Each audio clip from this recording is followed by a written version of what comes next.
경기도 포천의 한 육군 부대. 늦가을의 차가운 공기가 면회실 주변을 맴돌았다. 토요일 오후 2시 윤서우 이병은 생활관 복도에서 잔뜩 긴장한 채 서 있었다. 빳빳하게 다려진 군복상의 칼날처럼 각 잡힌 모자. 오늘은 그의 누나 유아진이 면회를 오는 날이었다. 서우의 심장이 쿵쾅거렸다. 이 복잡하고 위험한 공간에 누나를 데려오는 것이 마냥 기쁘지만은 않았다. 차라리 혼자 견디는 편이 나을지도 모른다는 생각까지 들었다. 야, 윤서우. 오늘도 그 누나 오냐 등 뒤에서 들려오는 비릿한 목소리에 서우의 어깨가 움츠러들었다. 병장 강민석의 목소리였다. 부대에서 악명 높은 그는 28살의 나이에도 불구하고 온갖 악행을 저질러 왔다. 민석은 서우에게 천천히 다가왔다. 그의 군화 소리는 서우의 등골을 타고 올라오는 것 같았다. 서우는 대답하지 않았다. 대답할 때마다 놀림이 더 심해진다는 것을 지난 몇 주간의 경험으로 잘 알고 있었다. 대답 안 해. 이등병 새끼가 선임 말에 귓구멍 막았냐? 민석이 서우의 뒤통수를 툭 쳤다. 서우는 몸을 굳힌 채 겨우 입을 열었다. 네, 병장님. 누나가 면회 옵니다. 민석은 킬킬거리며 비웃었다. 누나, 그게 진짜 누나냐? 술집에서 일하는 거 아니고? 서우의 주먹이 꽉 쥐어졌다. 손톱이 손바닥을 파고들었다. 하지만 그는 아무 말도 할 수 없었다. 여기서 한마디라도 대들었다가는 오늘 밤이 지옥이 될 것을 알고 있었기 때문이다. 화장도 진하고 옷차림도 그렇고 딱 봐도 밤일하는 여자 같던데. 민석의 말에 주변 후임들이 낄낄거렸다. 그들은 민석의 비위에 맞추기 위해 억지 웃음을 지었다. 서우는 입술을 깨물었다. 누나를 모욕하는 말을 들으면서도 꾹 참아야 하는 현실이 너무나도 비참했다. 마치 숨을 쉴 수 없는 깊은 물속에 갇힌 것 같았다. 민석은 서우의 어깨를 툭툭 치며 말했다. 가서 물어봐. 어디서 일하는지. 궁금해서 잠이 안 온다. 면회 시간 넉넉하니까 빨리 가서 확인하고 와. 서우는 고개를 푹 숙였다. 더 이상 지체하면 더 큰일이 벌어질 것 같았다. 그는 무거운 발걸음을 이끌고 면회실로 향하는 복도를 걸어갔다. 그의 등 뒤로 퍼지는 낄낄거리는 웃음소리는 칼날처럼 서우의 심장을 찔렀다. 면회실 문을 열자 익숙한 모습이 보였다. 단정한 블라우스에 정장 스커트를 입은 유아진이 미소를 지으며 손을 흔들고 있었다. 그녀는 29살의 나이에도 불구하고 여전한 우아함과 당당함을 잃지 않았다. 서우는 그녀의 앞에 앉아 고개를 들지 못했다. 아지는 서우의 얼굴을 자세히 살폈다. 많이 말랐네. 밥은 잘 챙겨 먹고 네 잘 먹고 있어요. 서우가 겨우 대답했다. 아진의 시선은 서우의 손목에 멈춰섰다. 얇고 푸르스름한 멍자국이 보였다. 이건 뭐야? 아진의 목소리가 싸늘해졌다. 서우는 황급히 소매를 내렸다. 아, 그냥 훈련하다가요. 실수로. 아진의 눈빛이 날카로워졌다. 그녀는 군인이었다. 수많은 훈련과 작전을 겪으며 훈련으로 생기는 상처와 다른 이유로 생기는 상처를 구분하는 데 능숙했다. 정말 훈련 때문이야. 네, 그냥. 실수로요. 서우는 아진의 시선을 피하며 중얼거렸다. 아진은 더 이상 묻지 않았다. 동생이 말하고 싶어 하지 않는다는 것을 알았기 때문이다. 하지만 마음속으로는 의심이 커져갔다. 이 상처는 훈련이 아니라 고의적인 폭력의 흔적이었다. 면회실 한쪽에서는 몇몇 부대원들이 아진을 힐끔거리고 있었다. 강민석과 그의 무리들이었다. 저기 봐, 윤서우 누나. 진짜 예쁘긴 하네. 근데 뭔가 수상해. 화장품 냄새도 진동하고 딱 봐도 밤일하는 거 맞는 것 같은데. 그들의 수군거림이 서우의 귀에 들렸다. 서우의 얼굴이 빨갛게 달아올랐다. 아지는 그들의 시선을 느끼고 있었지만 표정 하나 변하지 않았다. 그녀는 그들의 시선이 향하는 곳을 정확히 파악했다. 대신 서우의 상태를 더 유심히 관찰했다.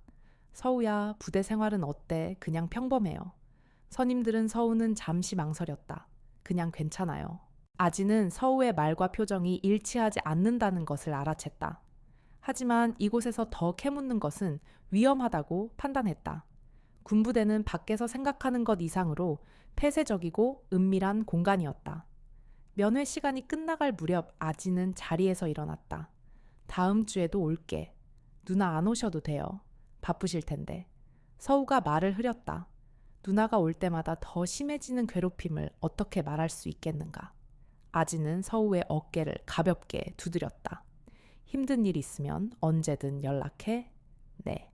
아진이 면회실을 나서는 순간 민석 무리의 시선이 그녀를 따라왔다.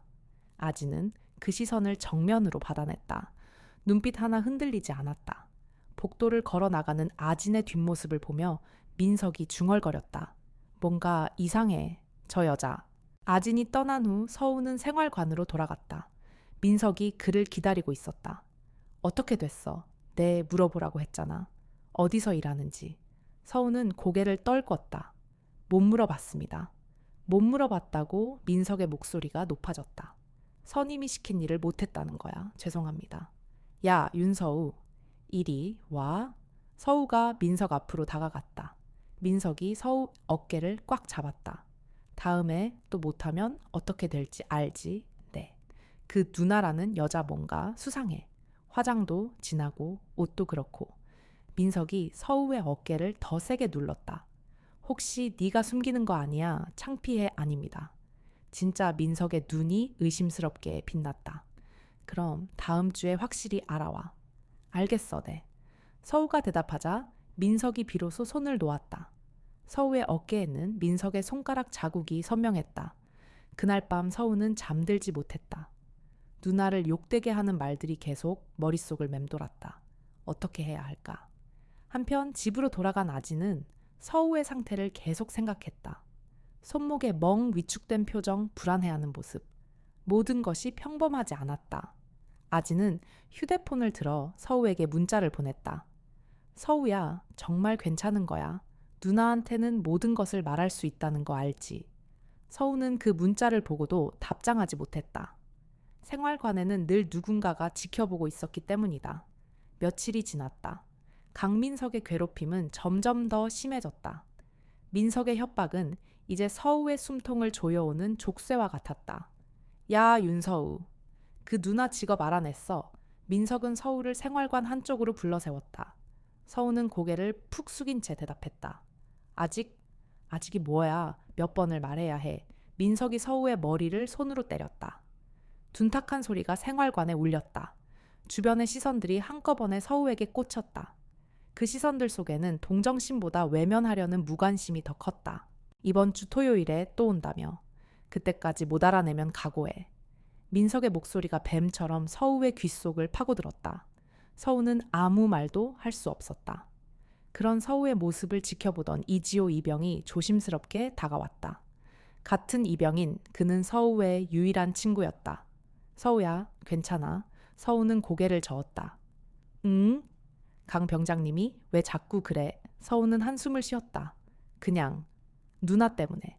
누나가 뭘 서우는 민석이 아진을 어떻게 생각하는지 말할 수 없었다.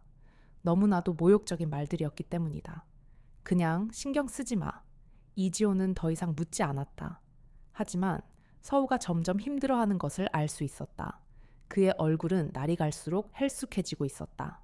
토요일이 다시 돌아왔다. 아진은 약속대로 면회를 왔다.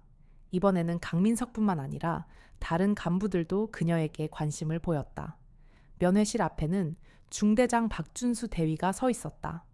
민석을 비롯한 몇몇 병사들이 곁눈질로 아진을 훔쳐봤다. 부대 내에 아진에 대한 소문이 퍼진 것 같았다. 저 여자 매주 온다면서. 뭔가 수상하긴 해. 너무 예쁘고 일반인치고는 걸음걸이가 특이해. 간부들의 수군거림이 커졌다. 박준수 대위는 그들의 시선을 애써 외면하며 헛기침을 했다. 아진이 면회실에 들어서는 순간 여러 시선이 그녀에게 집중됐다. 아진은 그 시선들을 느꼈지만 표정 하나 바꾸지 않았다. 오히려 더욱 당당하게 고개를 들었다. 서우는 자리에서 일어났다. 이번에는 더 위축되어 보였다. 서우야, 얼굴이 안 좋네. 아진의 목소리에 걱정이 묻어났다. 괜찮아요. 아진은 서우의 손을 잡았다. 서우의 손은 차갑고 떨리고 있었다. 잠 못 자. 왜 서우는 답하지 않았다. 대신 손을 꼼지락거렸다. 아진은 서우의 손을 받았다. 손등에 새로운 상처가 있었다. 긁힌 자국 누군가 일부러 손톱으로 긁은 것 같은 상처였다. 이것도 훈련 때문이야. 네. 아진의 눈빛이 얼음처럼 차갑게 변했다. 군인으로서의 직감이 발동했다. 이건 훈련 상처가 아니다. 고의적인 폭력의 흔적이었다. 면회실 한쪽에서 강민석이 동료들과 속삭이고 있었다. 저 여자 걸음걸이 봐. 뭔가 이상하지 않아 맞네. 넌 너무 당당해. 군인 같은데. 설마 여자가 군인이라고 요즘 여군도 많잖아. 민석의 표정이 굳어졌다. 만약 정말 군인이라면 문제가 될 수 있었기 때문이다. 특히 그가 지금까지 아진에게 했던 모욕적인 말들이 떠올랐다. 면회가 끝나갈 무렵 민석이 일어섰다. 잠깐만. 민석이 면회실 안으로 들어왔다. 다른 간부들도 따라왔다. 아진이 민석을 올려다봤다. 표정은 여전히 차분했지만 눈빛은 타오르고 있었다. 실례합니다. 혹시 어떤 일 하시는지 물어봐도 될까요? 민석의 질문에 면회실은 정적에 잠겼다. 다른 면회객들도 주목했다. 서우의 얼굴이 창백해졌다. 결국 이런 일이 벌어지고 말았다. 아진이 천천히 일어났다. 왜 궁금하세요? 아, 그냥 윤서우가 누나라고 해서요. 민석이 비웃듯 말하며 다른 간부들을 쳐다봤다. 아진의 목소리는 차분했지만 날카로운 칼날처럼 민석을 겨눴다. 개인 신상에 대해 묻는 이유가 있나요? 아진의 질문에 민석이 당황했다. 예상했던 반응이 아니었다. 그냥 궁금해서요. 답하세요. 아진이 한 발짝 다가섰다. 그 순간 민석은 느꼈다. 이 여자에게서 나오는 위압감은 보통 사람이 아니라는 것을. 기세에 눌린 민석이 뒤로 물러섰다. 죄송합니다. 그냥 실수였습니다. 아진이 서우를 봤다. 서우의 어깨에는 또 다른 멍자국이 보였다. 서우야 일어나. 네. 서우가 일어나자 아진이 그의 팔을 잡았다. 소매를 살짝 걷어 올렸다. 손목에 멍이 더 진해져 있었다. 아진의 눈빛이 얼음처럼 차갑게 변했다. 이게 훈련 상처라고. 서우가 황급히 소매를 내렸다. 누나, 괜찮아요. 괜찮지 않아. 아진이 민석을 봤다. 민석이 뒤로 한 발짝 더 물러섰다. 혹시 우리 서우한테 무슨 일 있었나요? 아닙니다. 그런 거 없는데. 정말이요? 아진의 시선이 서우의 상처를 다시 훑었다. 이런 상처가 저절로 생겼을까요? 민석이 식은땀을 흘렸다. 면회 시간 끝났으니까 나가시죠. 중대장 박준수 대위가 나타났다. 상황을 정리하려는 것 같았다. 아진이 박 중대장을 봤다. 중대장님이시죠? 네, 그런데 저희 서우 부대 생활 잘하고 있나요? 당연히 잘하고 있습니다. 박 중대장이 단호하게 답했다. 하지만 아진의 눈빛을 보자 조금 당황했다. 그럼 이 상처들은 뭐죠? 아진이 서우의 팔을 다시 보였다. 훈련 중에 생긴 거겠죠? 박 중대장이 대충 넘어가려 했다. 훈련이요? 아진이 고개를 갸우뚱했다. 어떤 훈련에서 이런 상처가 생기죠? 군인의 관점에서 볼 때 이건 명백히 폭력의 흔적입니다. 박 중대장은 더 이상 말을 잇지 못했다. 아진은 더 이상 묻지 않았다. 대신 서우에게 말했다. 서우야, 다음 주에 또 올게. 걱정하지 마. 누나가 다 해결할게. 아진의 목소리는 따뜻했지만 눈빛은 차가웠다. 면회실을 나서며 아진이 마지막으로 민석을 봤다. 그 시선에 민석이 몸을 움츠렸다. 아진이 떠난 후 부대는 술렁거렸다. 저 여자, 뭐야? 기세가 장난 아니던데? 중대장님도 당황하셨잖아. 보통 사람이 아닌 것 같은데. 아진이 떠난 후 강민석은 분노로 이글거렸다. 자신이 일개이병의 누나에게 면전에서 무시당했다고 생각했기 때문이다. 그는 중대장 박준수 대위에게서도 따가운 시선을 받았다. 민석은 이를 모두 서우의 탓으로 돌렸다. 야, 윤서우, 이리 와. 민석이 서우를 불렀다. 서우는 몸을 움츠리며 민석 앞으로 다가갔다. 네. 병장님. 민석은 서우의 멱살을 잡았다. 내 누나, 뭔가 이상해. 무슨 말 하는지 알아. 서우는 민석의 눈을 똑바로 쳐다볼 수 없었다. 무슨 말씀이십니까? 민석은 서우를 노려봤다. 걸음걸이, 말투, 눈빛 다 이상하다고. 혹시 너 우리한테 거짓말하고 있는 거 아니야? 서우는 고개를 저었다. 아닙니다. 정말 아니야? 민석이 서우의 멱살을 잡은 손에 힘을 주었다. 그럼 왜 다음 주에 또 온다고 했어? 우리가 뭘 하는지 다 알고 있는 것 같던데 서우는 아무 말도 하지 못했다. 그저 민석의 손에 쥐어 흔들리는 대로 몸을 맡겼다. 민석은 서우의 무기력한 모습에 더욱 화가 났다. 야, 윤서우, 너 혹시 내 누나가 뭔지 알고 있으면서 숨기는 거 아니야? 서우는 온몸으로 거부했다. 정말 아닙니다. 그럼 증명해. 네, 다음 주에 와서 직접 물어봐. 어디서 일하는지, 뭐 하는 사람인지. 못하면 어떻게 될지 알지. 민석은 서우의 멱살을 놓았다. 서우는 바닥에 무릎을 꿇었다. 그의 목덜미에는 민석의 손자국이 선명하게 남아 있었다. 그날 밤 서우는 잠들 수 없었다. 누나에게 그런 모욕적인 질문을 어떻게 할 수 있을까? 서우의 유일한 친구인 이지호 이병이 조심스럽게 다가왔다. 서우야, 괜찮아? 서우는 한숨을 쉬었다. 응. 강 병장님이 왜 자꾸 그래? 내 누나가 뭘 잘못했다고? 이지호의 목소리에는 분노가 서려 있었다. 그냥 오해가 있는 것 같아. 서우의 목소리에는 절망이 섞여 있었다. 오해 강 병장님이 누나를 이상하게 생각하고 있어. 이지호는 눈치챘다. 그건 너무하잖아. 가족을 그렇게 말하다니. 하지만 어쩔 수 없어. 계급이 다르니까 참아야 해. 서우는 이지호의 손을 잡았다. 이지호는 더 이상 할 말이 없었다. 부대의 계급 관계를 바꿀 수는 없었기 때문이다. 한편 집으로 돌아간 아지는 서우의 상처를 계속 생각하고 있었다. 군인으로서의 경험으로 볼 때 그건 명백히 가혹 행위의 흔적이었다. 아지는 책상 서랍을 열었다. 그 안에는 오래된 사진이 있었다. 6.25 전쟁에 참전했던 할아버지의 사진이었다. 사진 속 할아버지는 앳된 얼굴로 군복을 입고 있었다. 그 옆에는 어린 아이들이 보였다. 전쟁 중에 구해낸 피난민 가족들이었다. 아진이 사진을 들여다보며 떠올렸다. 어린 시절 할아버지가 들려주신 이야기. 아진아 할아버지가 왜 군인이 됐는지 알고 싶니? 내 할아버지. 전쟁 중에 못된 사람들이 약한 사람들을 괴롭히는 걸 봤거든. 할아버지의 목소리가 떨렸다. 그때 다짐했지. 내가 강해져서 약한 사람들을 지켜주겠다고. 정말이에요. 그래서 할아버지는 평생 그렇게 살았단다. 군인의 명예는 약자를 보호하는 데 있어. 어린 아진이 물었다. 저도 할아버지처럼 될 수 있을까요?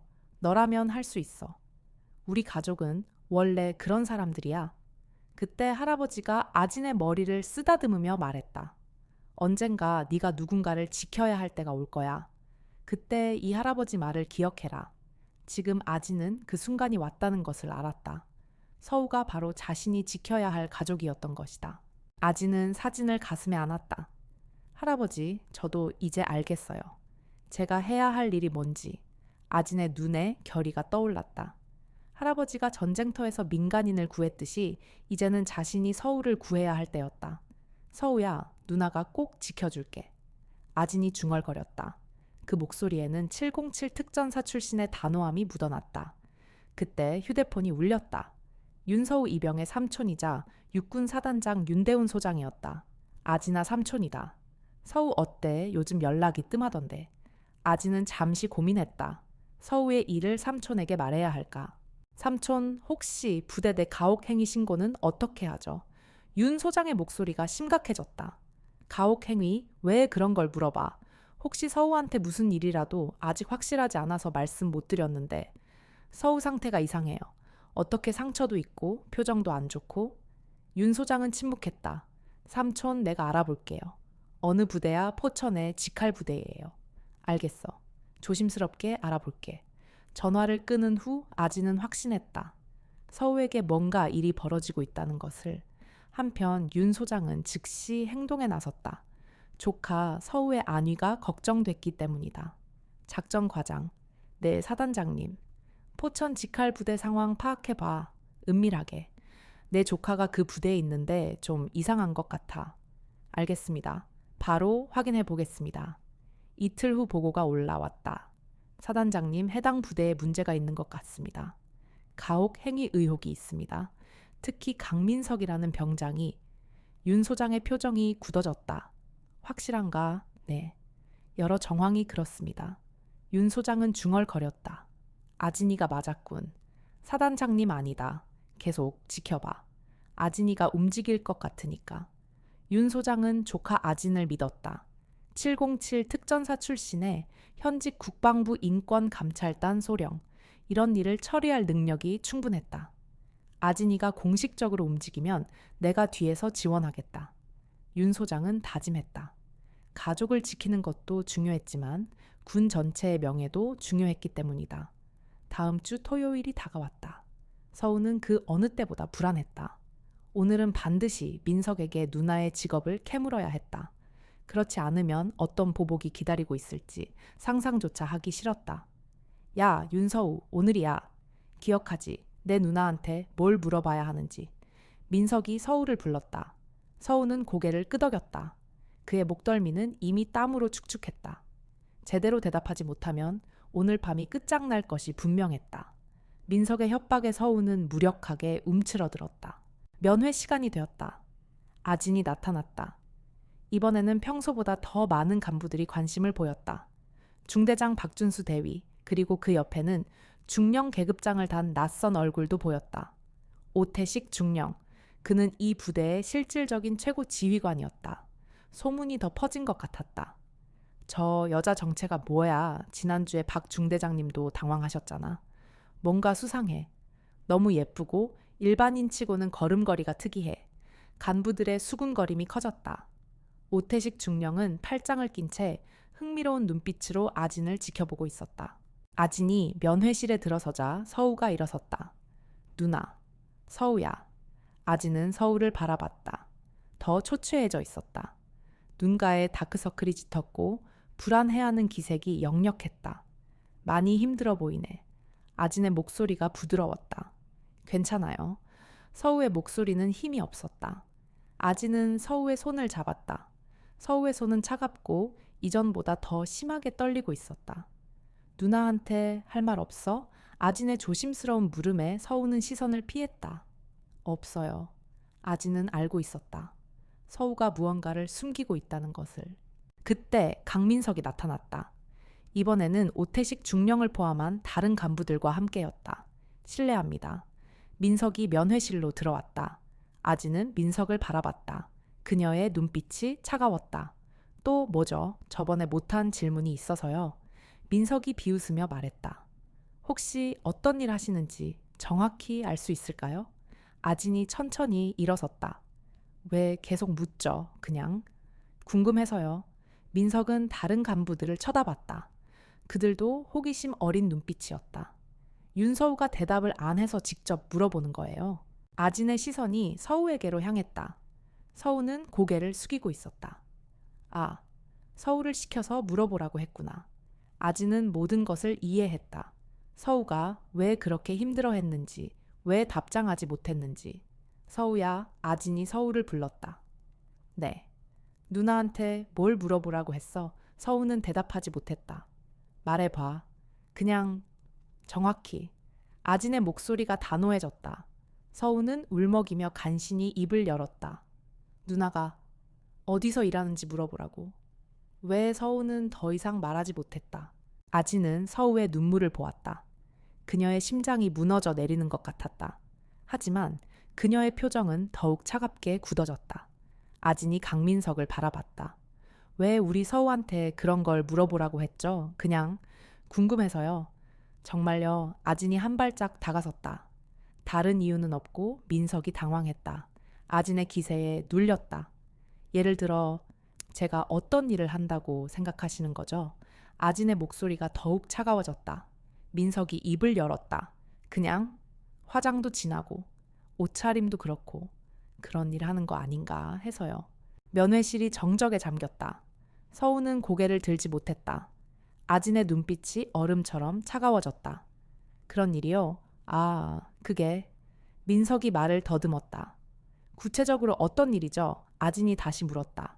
민석은 대답하지 못했다. 아진이 미소를 지었다. 하지만 그 미소는 따뜻하지 않았다. 아진의 머릿속에 과거가 스쳐 지나갔다. 707 특전사 시절의 기억이었다. 2018년 강릉 대테러 사건. 아진은 대테러 부대원으로 현장에 투입됐었다. 타겟 확인, 진입 준비. 당시 소위였던 아진이 무정위에 대고 말했다. 무장 테러범들이 민간인을 인질로 잡고 있었다. 그들은 아진과 부대원들을 조롱했다. 여자 군인이 뭘 할 수 있겠어? 테러범들이 비웃었다. 하지만 아진은 표정 하나 변하지 않고 차분하게 작전을 수행했다. 3분 만에 테러범들은 모두 제압됐다. 인질들은 무사히 구출됐다. 그때 테러범 중 하나가 말했다. 당신? 대체 뭐야? 아진이 차갑게 답했다. 707 특전사 윤아진 소위다. 그때의 냉정함이 지금도 남아있었다. 눈앞에 강민석 따위는 아무것도 아니었다. 아진이 생각했다. 테러범들도 제압한 내가 이런 놈들을 못 처리하겠어. 아진의 눈빛이 더욱 차가워졌다. 특전사 시절의 기운이 되살아나고 있었다. 민석은 그 순간을 느꼈다. 이 여자에게서 나오는 위압감은 보통 사람이 아니라는 것을. 아진이 한 걸음 앞으로 나섰다. 그 걸음걸이에는 군인 특유의 절도가 있었다. 제가 뭘 하는지 정말 궁금하시군요. 아, 아닙니다. 괜찮아요. 알려드릴게요. 아진이 똑바로 서서 말했다. 707 특전사 출신 현 국방부 인권감찰단 소령 유아진입니다. 순간 면회실이 얼어붙었다. 민석의 얼굴이 창백해졌다. 다른 간부들도 마찬가지였다.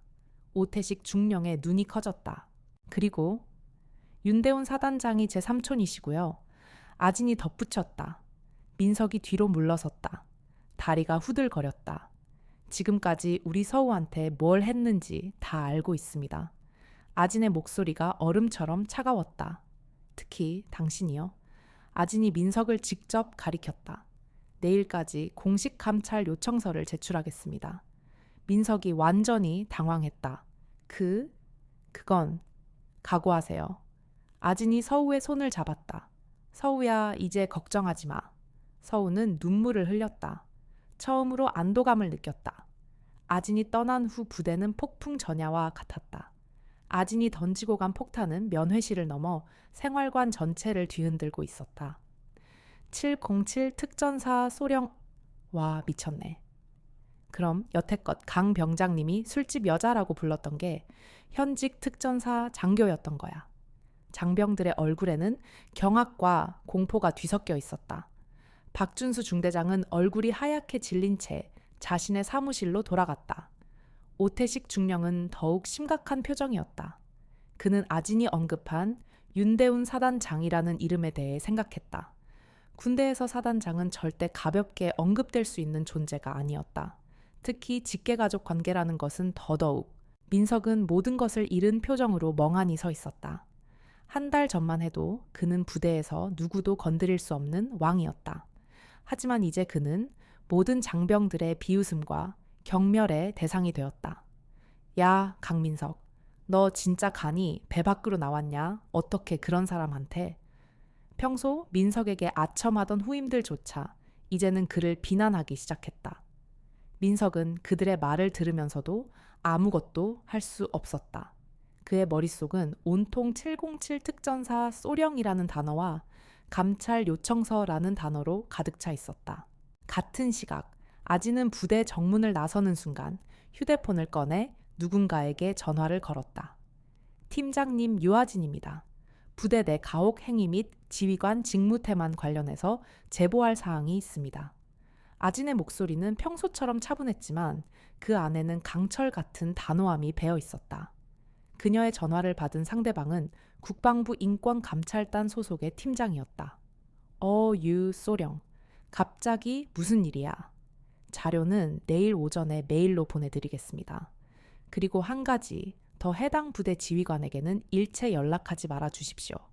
내부 조력자가 있을 가능성이 있습니다. 아진은 모든 가능성을 염두에 두고 있었다. 그리고 아진은 집으로 돌아가는 길에 곧바로 두 번째 조치를 취했다. 그녀는 평소 알고 지내던 기자에게 연락했다. 안녕하세요, 기자님. 국방부 인권감찰단 윤아진 소령입니다. 제보할 사항이 있어서요. 기자는 처음에는 반신반의하는 눈치였다. 현직 군인이 직접 언론에 제보하는 일은 극히 드물기 때문이다. 어떤 내용인지 간단하게 말씀해 주시겠습니까? 아진은 모든 것을 솔직하게 말했다. 부대 내 가혹 행위입니다. 제 동생이 직접적인 피해자입니다. 가해자는 물론 이를 방조하고 은폐하려는 지휘관들도 있습니다. 그리고 이 사건의 본질은 단순한 가혹 행위를 넘어 군 내부의 뿌리 깊은 부패와 연결되어 있습니다. 아지는 오태식 중령의 이름을 직접 언급하지는 않았지만 그의 존재를 암시했다. 기자의 눈이 반짝였다. 자료 보내주시면 바로 취재 검토하겠습니다. 아지는 기자에게 자신이 확보한 증거들을 보낼 준비를 했다. 한편 서우는 생활관에 들어서자마자 민석의 시선을 느꼈다. 민석은 침상에 걸터 앉아 서우를 노려보고 있었다. 서우는 고개를 숙인 채 자신의 침상으로 향했다. 그때 민석이 서우를 불렀다. 야, 윤서우, 너, 내 누나가 진짜 그런 사람이야. 서우는 민석의 목소리에서 비참함과 공포를 동시에 느꼈다. 서우는 대답하지 않았다. 대답할 필요도 없었다. 이미 모든 것이 드러났기 때문이다. 너 왜 나한테 말 안 했어? 민석의 목소리가 떨렸다. 서우는 천천히 고개를 들었다. 민석의 눈에는 두려움이 가득했다. 서우는 처음으로 민석의 눈을 피하지 않았다. 말해봤자 달라질 게 없었을 테니까요. 서우의 목소리는 차분했지만 그 안에는 오랫동안 쌓여왔던 분노와 슬픔이 담겨 있었다. 그날 밤 서우는 이지호에게 조심스럽게 말했다. 지호야, 내가 강 병장님한테 당했던 일들. 혹시 증거 같은 거 남겨둔 거 있어? 이지호는 서우의 질문에 잠시 망설였다. 이지호는 서우가 괴롭힘을 당할 때마다 몰래 휴대폰으로 녹음을 하고 있었다. 혹시 모를 상황에 대비해 서우에게 힘이 되어주고 싶었기 때문이다. 응, 있어. 근데 이걸 왜? 서우는 이지호의 손을 잡았다. 누나가 다 해결해 준다고 했어. 근데 증거가 있어야 돼. 이지호는 서우의 손에 자신의 휴대폰을 쥐어주었다. 이거 혹시라도 필요하면 써. 서우는 고개를 끄덕였다. 그의 손에 들린 휴대폰은 단순한 물건이 아니었다.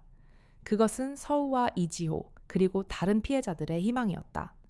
그날 밤 서우는 처음으로 편안하게 잠들었다.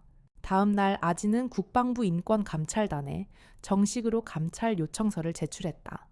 아진의 요청서는 단순한 가혹행위 고발이 아니었다. 그것은 완벽하게 짜인 보고서였다. 가해자의 이름, 피해자의 증언폭력의 흔적이 담긴 사진, 그리고 지휘관의 직무태만에 대한 구체적인 정황까지. 아진은 이 사건이 단순한 병사 간의 갈등이 아니라 군 내부의 구조적인 문제임을 명확하게 지적했다. 감찰단은 아진의 요청서를 검토했고 즉시 감찰을 승인했다. 사단장 윤대운의 조카라는 사실도 영향을 미쳤을 것이다. 하지만 가장 중요한 것은 아진이 제출한 자료의 완성도였다. 그녀의 자료는 그 어떤 변명도 통하지 않을 만큼 완벽했다. 아진의 감찰 요청서가 접수된 다음 날 국방부 인권감찰단 소속의 감찰관들이 포천 부대로 향했다. 그들은 마치 유령처럼 조용히 부대에 도착했다. 부대 내에는 긴장감이 감돌았다. 모든 간부들과 병사들은 이 심상치 않은 상황을 직감하고 있었다. 감찰관은 부대 지휘관들 앞에서 선언했다. 윤서우 이병 관련 가혹 행위 의혹에 대한 감찰을 시작하겠습니다. 해당 부대원들은 개별 조사에 협조해 주시기 바랍니다. 오태식 중령과 박준수 중대장의 얼굴이 굳어졌다. 민석은 이미 창백해져 있었다. 감찰관들은 일사불란하게 움직였다. 서우는 첫 번째 조사 대상이었다. 윤서우 이병, 편안하게 말해주세요. 여기는 안전한 공간입니다. 감찰관의 말에 서우는 긴장했지만 아진의 따뜻한 문자가 떠올랐다. 서우는 천천히 입을 열었다. 강민석 병장님이 계속 괴롭혔습니다. 어떻게? 처음에는 제 누나를 모욕하는 말들을 했어요. 서우의 목소리가 떨렸다. 어떤 말들이었나요? 술집에서 일한다고, 그런 일 하는 여자라고. 감찰관은 묵묵히 기록했다. 그 다음은요. 제가 항의하거나 표정이 안 좋으면 때렸습니다. 서우가 팔을 걷어 올렸다. 아직 남아있는 멍자국들이 보였다. 이 상처들이 모두 그때 생긴 건가요? 네. 감찰관은 서우에게 다른 증거가 있는지 물었다. 서우는 망설이지 않고 대답했다. 이지호 이병이 뭔가 가지고 있을 겁니다. 서우는 더 이상 두려워하지 않았다. 자신을 보호해줄 누나와 함께 용기를 낸 친구가 있었기 때문이다. 두 번째로 이지호가 조사를 받았다. 이지호는 서우의 손에 쥐어줬던 녹음 파일과 문자 메시지를 내밀었다. 이지호 이병, 윤서우 이병 관련해서 아는 것이 있나요? 이지호는 잠시 망설였다. 하지만 서우의 결연한 눈빛을 떠올리며 용기를 냈다. 강민석 병장님이 서우를 계속 괴롭혔습니다. 구체적으로 어떻게 때리고 욕하고 개인 정비 시간에도 못 쉬게 했어요. 이지호는 휴대폰을 꺼냈다. 그리고 이것도 있어요. 휴대폰에는 녹음 파일이 있었다. 감찰관이 녹음을 틀었다. 민석의 목소리가 녹음기에서 흘러나왔다. 야, 윤서우. 내 누나 돈 많을 것 같은데 좀 가져와. 병장님, 그건? 뭐가 그건이야. 선임이 시키는 건데 누나한테 어떻게 그런 말을? 야, 지금 말하는 거야. 녹음에는 서우가 맞는 듯한 둔탁한 소리도 함께 들어있었다. 감찰관의 표정이 심각해졌다. 언제 녹음한 건가요? 지난주에요. 서우가 너무 힘들어해서 증거를 남겨야겠다고 생각했어요. 잘했습니다. 감찰관이 이지호를 칭찬했다. 감찰이 계속되면서 더 많은 증언들이 쏟아져 나왔다. 세 번째로 백현준 일병이 조사를 받았다. 그는 오태식 중령의 직속 통신병이었다. 그는 중령의 사무실에서 민석이 서우를 괴롭히는 것을 목격한 적이 있었다. 백현준은 민석이 서우의 목덜미를 잡고 흔들며 협박하는 것을 직접 들었다. 백현준 일병, 혹시 강민석 병장 관련해서 아는 것이 있나요? 백현준은 떨리는 목소리로 말했다. 저도 당했어요. 어떻게 작년에 이지호 이병이랑 같이 들어왔는데 강 병장님이 저한테도 똑같이 했어요. 백현준의 눈에 눈물이 맺혔다. 제 여자친구 사진을 보더니 이상한 말들을 했어요. 어떤 말들이었나요? 여자친구가 예쁘다면서. 자기랑 만나보라고? 그런 식으로요. 거부하면 때렸어요. 그리고 개인 정비 시간에도 못 쉬게 했고요. 백현주는 휴대폰을 꺼냈다. 문자도 있어요. 휴대폰에는 민석이 보낸 협박 문자들이 있었다. 내 여친 연락처 가져와. 안 그러면 오늘 밤 각오해. 이런 식으로 계속 협박했어요. 감찰관의 표정이 굳어졌다. 그들의 악행은 생각보다 훨씬 더 광범위하고 집요했다. 네 번째로 전역을 한 김민수 병장의 증언도 확보했다. 강민석 병장은 조직적으로 후임들을 괴롭혀왔습니다. 김민수는 전화로 증언했다. 저도 1년 동안 당했어요. 돈 뜯기고 맞고 모욕당하고. 왜 신고하지 않으셨나요? 신고해도 소용없을 거라고 생각했어요. 중대장님도 모르는 척 했거든요. 증언이 계속 이어졌다. 장민석의 가혹 행위는 몇 년간 지속된 조직적 범행이었던 것이다. 그리고 그 배후에는 지휘관들의 방조와 묵인이 있었다. 감찰관이 정리했다. 현재까지 피해자 4명, 목격자 3명 확인됐습니다.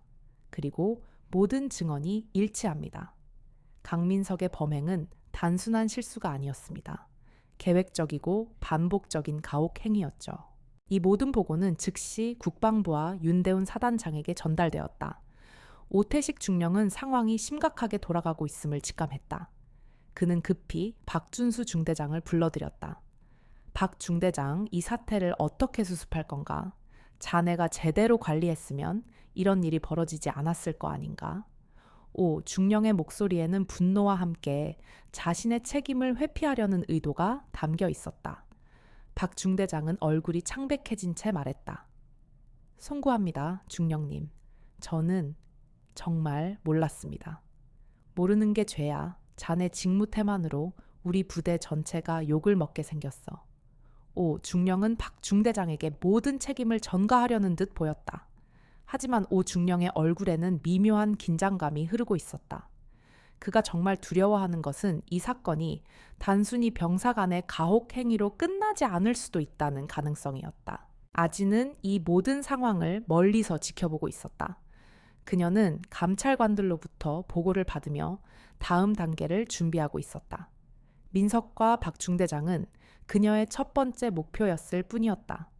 그녀의 진짜 목표는 그 모든 것의 배후에 있는 거대한 그림자 오태식 중령이었다.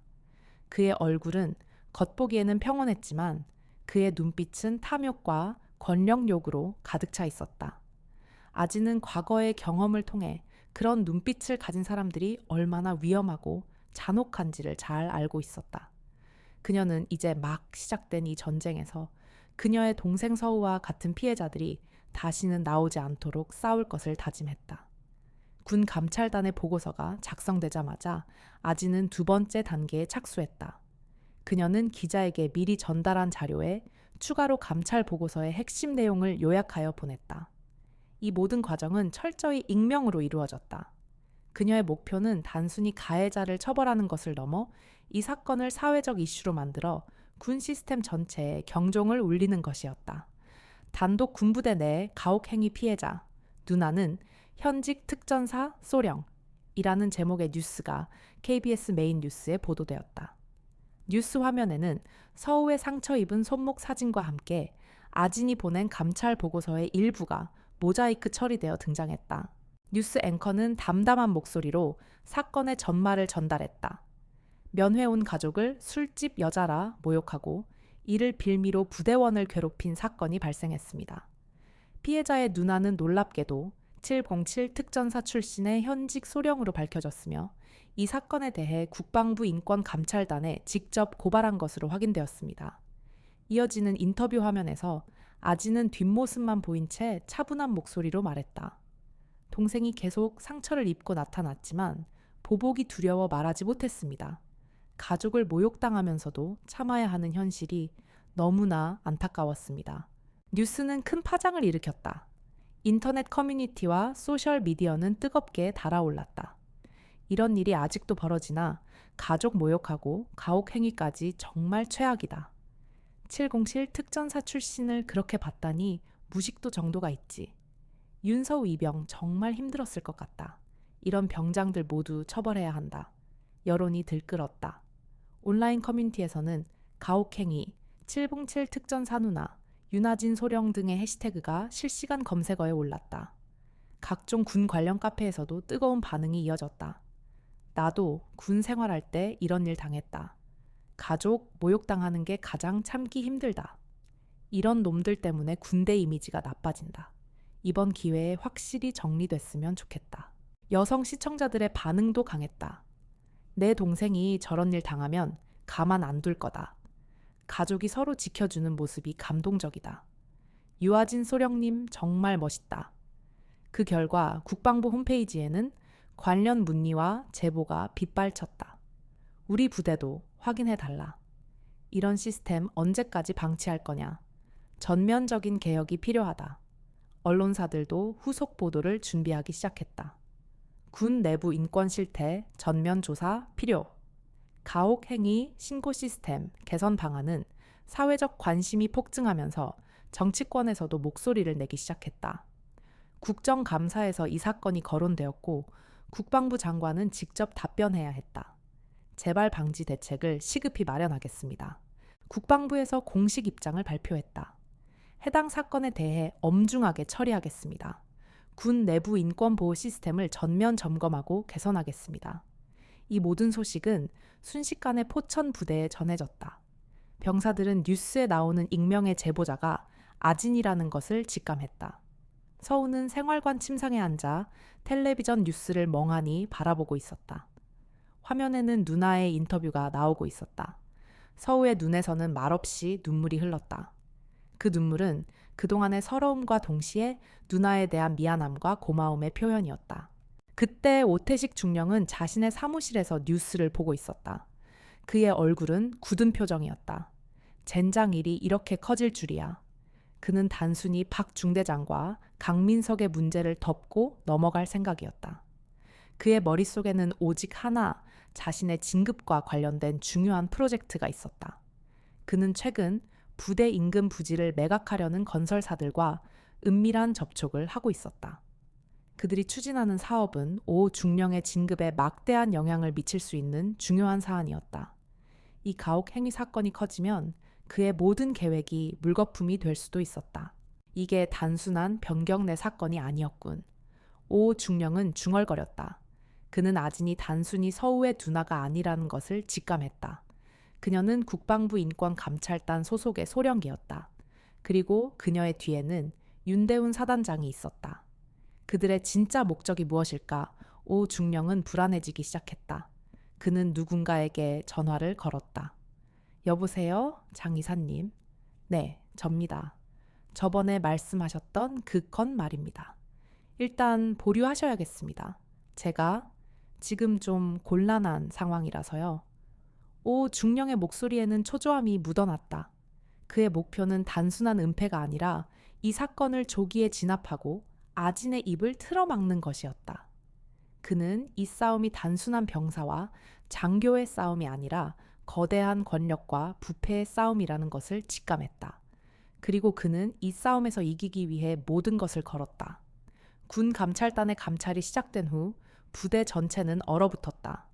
특히 가해자로 지목된 강민석은 물론 지휘관인 오태식 중령과 박준수 중대장은 매일 같이 조사실에 불려가 조사를 받았다. 하지만 오 중령은 여전히 여유를 잃지 않았다.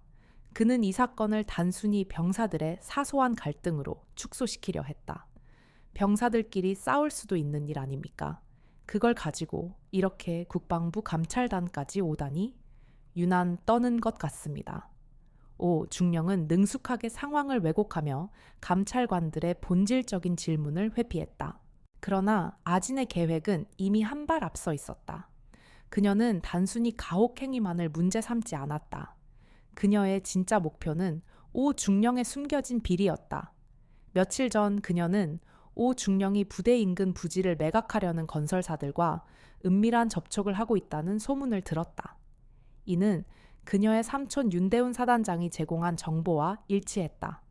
아진은 이 사건이 단순한 변경 내 괴롭힘을 넘어 거대한 부패의 연결고리라는 것을 직감했다. 아진은 자신의 707 특전사 시절 인맥과 국방부 인권감찰단의 네트워크를 총동원했다.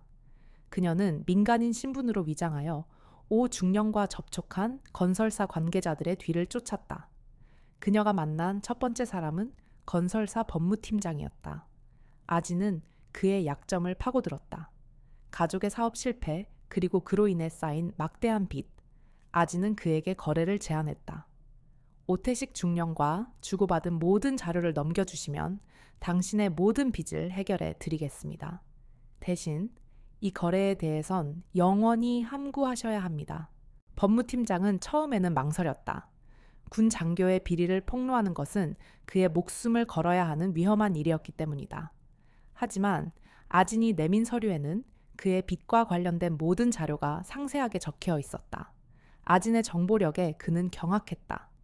당신 대체 누굽니까? 아진은 미소를 지었다. 걱정 마십시오. 저와 이 거래를 한 사실은 그 누구도 알 수 없을 겁니다. 그리고 이 거래는 당신의 마지막 기회입니다. 법무팀장은 결국 아진의 제안을 받아들였다. 그는 오 중령과 주고받은 모든 자료를 아진에게 넘겼다. 그 안에는 오 중령이 건설사로부터 받은 뇌물 리스트, 그리고 부대 인근 부지의 매각을 돕는 대가로 받은 고급 외제차, 사진 등이 들어있었다. 한편 부대 내에서는 강민석에 대한 군법회의가 열릴 예정이라는 소문이 돌았다. 민석은 이제 완전히 버려진 신세가 되었다. 그가 그토록 숭배하고 따르던 오 중령과 박 중대장조차 그를 외면했다. 그는 조사실에서 감찰관에게 자신의 죄를 인정하고 용서를 구했다. 제가 잘못했습니다. 모든 건 다 제 잘못입니다.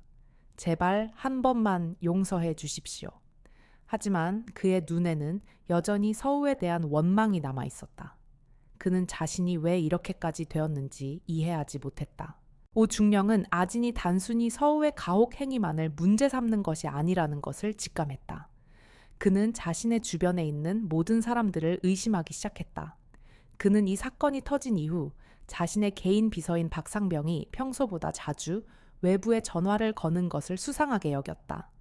오 중령은 박상병의 뒤를 은밀히 조사했고 충격적인 사실을 알게 되었다. 박상병은 그의 비밀을 캐내기 위해 접근한 기자에게 정보를 넘기고 있었다. 분노한 오 중령은 박상병을 찾아가 멱살을 잡았다. 야, 너 나한테 무슨 짓을 했어? 박상병은 떨리는 목소리로 말했다. 중령님, 저는 중령은 박상병의 휴대폰을 빼앗아 통화 기록을 확인했다. 그곳에는 기자의 이름이 선명하게 찍혀 있었다. 오 중령은 박상병을 향해 주먹을 날렸다. 박상병은 바닥에 쓰러졌고 오 중령은 그의 휴대폰을 짓밟았다. 오 중령의 폭행은 단순한 분노 표출이 아니었다. 그것은 그의 마지막 발악이었다. 그는 이제 이 싸움에서 질 수도 있다는 공포를 느끼기 시작했다. 그는 아진이 자신을 향한 복수를 계획하고 있다는 것을 알았다. 그리고 그는 이 싸움을 이기기 위해선 수단과 방법을 가리지 않아야 한다고 생각했다. 그는 자신의 모든 인맥을 동원하여 아진의 약점을 캐내려 했다. 그는 아진의 학창시절, 군 생활, 그리고 개인적인 모든 정보들을 파헤치기 시작했다. 그는 아진의 가족 친구, 그리고 연인까지도 위협할 준비를 했다. 오 중령은 이 싸움에서 반드시 승리할 것이라고 다짐했다. 그러나 그가 모르는 것이 있었다. 아진의 계획은 그가 상상하는 것보다 훨씬 더 치밀하고 거대했다. 그녀는 그가 무엇을 할지 이미 예측하고 있었다. 군 감찰단의 감찰이 시작된 후 부대 전체는 얼어붙었다. 특히 가해자로 지목된 강민석은 물론 지휘관인 오태식 중령과 박준수 중대장은 매일같이 조사실에 불려가 조사를 받았다. 하지만 오 중령은 여전히 여유를 잃지 않았다. 그는 이 사건을 단순히 병사들의 사소한 갈등으로 축소시키려 했다. 병사들끼리 싸울 수도 있는 일 아닙니까? 그걸 가지고 이렇게 국방부 감찰단까지 오다니 유난 떠는 것 같습니다. 오 중령은 능숙하게 상황을 왜곡하며 감찰관들의 본질적인 질문을 회피했다. 그러나 아진의 계획은 이미 한 발 앞서 있었다. 그녀는 단순히 가혹 행위만을 문제 삼지 않았다. 그녀의 진짜 목표는 오 중령의 숨겨진 비리였다. 며칠 전 그녀는 오 중령이 부대 인근 부지를 매각하려는 건설사들과 은밀한 접촉을 하고 있다는 소문을 들었다. 이는 그녀의 삼촌 윤대훈 사단장이 제공한 정보와 일치했다. 아진은 이 사건이 단순한 변경 내 괴롭힘을 넘어 거대한 부패의 연결고리라는 것을 직감했다. 아진은 자신의 707 특전사 시절 인맥과 국방부 인권감찰단의 네트워크를 총동원했다. 그녀는 민간인 신분으로 위장하여 오 중령과 접촉한 건설사 관계자들의 뒤를 쫓았다. 그녀가 만난 첫 번째 사람은 건설사 법무팀장이었다. 아진은 그의 약점을 파고들었다. 가족의 사업 실패, 그리고 그로 인해 쌓인 막대한 빚. 아진은 그에게 거래를 제안했다. 오태식 중령과 주고받은 모든 자료를 넘겨주시면 당신의 모든 빚을 해결해 드리겠습니다. 대신 이 거래에 대해선 영원히 함구하셔야 합니다. 법무팀장은 처음에는 망설였다. 군 장교의 비리를 폭로하는 것은 그의 목숨을 걸어야 하는 위험한 일이었기 때문이다. 하지만 아진이 내민 서류에는 그의 빚과 관련된 모든 자료가 상세하게 적혀 있었다. 아진의 정보력에 그는 경악했다. 당신 대체 누굽니까? 아진은 미소를 지었다. 걱정 마십시오. 저와 이 거래를 한 사실은 그 누구도 알 수 없을 겁니다. 그리고 이 거래는 당신의 마지막 기회입니다. 법무팀장은 결국 아진의 제안을 받아들였다. 그는 오 중령과 주고받은 모든 자료를 아진에게 넘겼다. 그 안에는 오 중령이 건설사로부터 받은 뇌물 리스트, 그리고 부대 인근 부지의 매각을 돕는 대가로 받은 고급 외제차 사진 등이 들어있었다. 한편 부대 내에서는 강민석에 대한 군법회의가 열릴 예정이라는 소문이 돌았다. 민석은 이제 완전히 버려진 신세가 되었다. 그가 그토록 숭배하고 따르던 오 중령과 박 중대장조차 그를 외면했다. 그는 조사실에서 감찰관에게 자신의 죄를 인정하고 용서를 구했다. 제가 잘못했습니다. 모든 건 다 제 잘못입니다. 제발 한 번만 용서해 주십시오. 하지만 그의 눈에는 여전히 서우에 대한 원망이 남아 있었다. 그는 자신이 왜 이렇게까지 되었는지 이해하지 못했다. 오중령은 아진이 단순히 서우의 가혹 행위만을 문제 삼는 것이 아니라는 것을 직감했다. 그는 자신의 주변에 있는 모든 사람들을 의심하기 시작했다. 그는 이 사건이 터진 이후 자신의 개인 비서인 백현준 일병이 평소보다 자주 외부에 전화를 거는 것을 수상하게 여겼다. 오 중령은 백현준의 뒤를 은밀히 조사했고 충격적인 사실을 알게 되었다. 백현준은 그의 비밀을 캐내기 위해 접근한 기자에게 정보를 넘기고 있었다. 분노한 오 중령은 백현준을 찾아가 멱살을 잡았다. 야, 너 나한테 무슨 짓을 했어? 백현준은 떨리는 목소리로 말했다.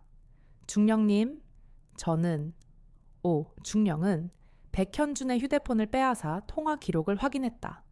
그곳에는 기자의 이름이 선명하게 찍혀 있었다. 중령은 백현준을 향해 주먹을 날렸다. 백현준은 바닥에 쓰러졌고 중령은 그의 휴대폰을 짓밟았다. 중령의 폭행은 단순한 분노 표출이 아니었다. 그것은 그의 마지막 발악이었다. 그는 이제 이 싸움에서 질 수도 있다는 공포를 느끼기 시작했다. 그는 아진이 자신을 향한 복수를 계획하고 있다는 것을 알았다. 그리고 그는 이 싸움을 이기기 위해선 수단과 방법을 가리지 않아야 한다고 생각했다. 그는 자신의 모든 인맥을 동원하여 아진의 약점을 캐내려 했다. 그는 아진의 학창시절, 군생활, 그리고 개인적인 모든 정보들을 파헤치기 시작했다. 그는 아진의 가족 친구, 그리고 연인까지도 위협할 준비를 했다.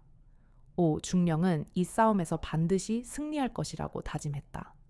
그러나 그가 모르는 것이 있었다. 아진의 계획은 그가 상상하는 것보다 훨씬 더 치밀하고 거대했다. 그녀는 그가 무엇을 할지 이미 예측하고 있었다. 오태식 중령은 아진이 자신을 향한 복수를 계획하고 있다는 것을 알았지만 그는 아진의 진짜 정체를 알지 못했다. 그는 아진을 단순히 국방부 인권감찰단 소령으로만 생각했다. 그는 아진이 과거에 어떤 일을 겪었고 그녀의 능력이 어느 정도인지 전혀 알지 못했다. 그의 머릿속에는 오직 하나, 자신의 진급과 관련된 중요한 프로젝트가 있었다. 그는 최근 부대 인근 부지를 매각하려는 건설사들과 은밀한 접촉을 하고 있었다. 그들이 추진하는 사업은 오중령의 진급에 막대한 영향을 미칠 수 있는 중요한 사안이었다. 이 가혹 행위 사건이 커지면 그의 모든 계획이 물거품이 될 수도 있었다. 이게 단순한 변경 내 사건이 아니었군. 오중령은 중얼거렸다. 그는 아진이 단순히 서우의 누나가 아니라는 것을 직감했다. 그녀는 국방부 인권감찰단 소속의 소령기였다. 그리고 그녀의 뒤에는 윤대훈 사단장이 있었다. 그들의 진짜 목적이 무엇일까? 오중령은 불안해지기 시작했다.